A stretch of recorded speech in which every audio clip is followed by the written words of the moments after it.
नमस्ते दोस्तों, मैं हूँ पूजा और आप देख रहे हैं गपशप टेल्स विद पूजा। आज मैं आपके लिए एक ऐसी कहानी लाई हूँ जो गांव की मिट्टी, सादगी और एक बूढ़ी औरत के मजबूत हौसलों से जुड़ी है। ये कहानी सिर्फ सुनने की ही नहीं, महसूस करने की है। तो चलिए कहानी शुरू करते हैं। गांव की आखिरी छोर पर एक छोटी सी कच्ची झोंपड़ी थी।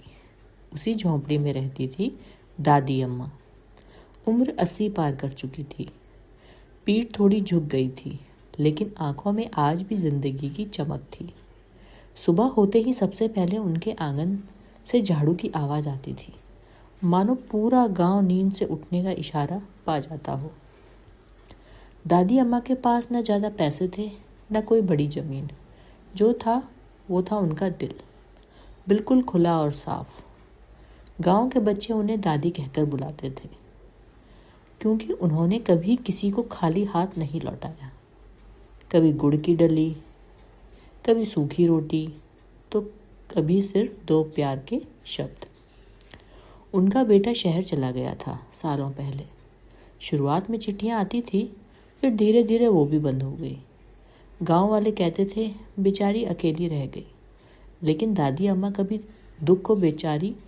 खुद को बेचारी नहीं मानती थी। वो कहती थी, भगवान ने सांस दी है तो सहारा भी देगा। हर शाम दादी अम्मा मंदिर के पास दिया जलाने जाती थी। वहीं बैठकर वो गांव की मिट्टी से बातें करती थी। उन्हें लगता था जैसे खेत, पेड़ और रास्ते सब उन्हें सुन रहे हों। शायद यही वह वजह थी कि गांव की हर परेशानी पहले उनके दरवाजे तक पहुंचती थी।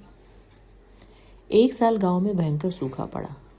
कुएं सूखने लगे, खेतों में दरारें पड़ गई, लोग हिम्मत हारने लगे।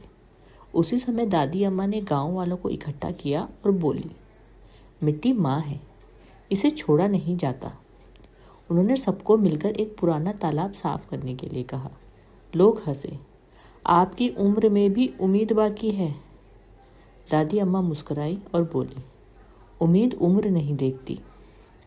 धीरे धीरे बच्चे, फिर जवान और फिर बुजुर्ग सब तालाब की सफाई में लग गए। महीनों की मेहनत के बाद जब पहली बारिश हुई तो वही तालाब गांव की जान बन गया। खेत फिर से हरे हो गए। उस दिन गांव वालों की नज़र में दादी अम्मा सिर्फ एक बूढ़ी औरत नहीं रही, वो गांव की आत्मा बन गई। समय बीतता गया। एक दिन दादी अम्मा बीमार पड़ी। पूरा गांव उनके आंगन में जमा था। कोई दवा ला रहा था, कोई काढ़ा। दादी अम्मा ने सबको देखा और धीमी आवाज़ में बोली, मैं जा भी जाऊं तो ये गांव जिंदा रहना चाहिए, एक दूसरे के लिए। अगली सुबह दादी अम्मा चुपचाप सो गई हमेशा के लिए। लेकिन उनकी झोंपड़ी खाली नहीं, क्योंकि उनकी सीख, उनकी मेहनत और उनका प्यार हर इंसान के दिल में जिंदा था। आज भी जब गांव में बारिश होती है तो लोग कहते हैं दादी अम्मा देख रही होंगी और मुस्कुरा रही होंगी। कहानी समाप्त हुई। तो दोस्तों, अगर आपको ये कहानी अच्छी लगी हो तो इसे दिल से महसूस कीजिए, क्योंकि असली दौलत पैसों में नहीं, इंसानियत में होती है।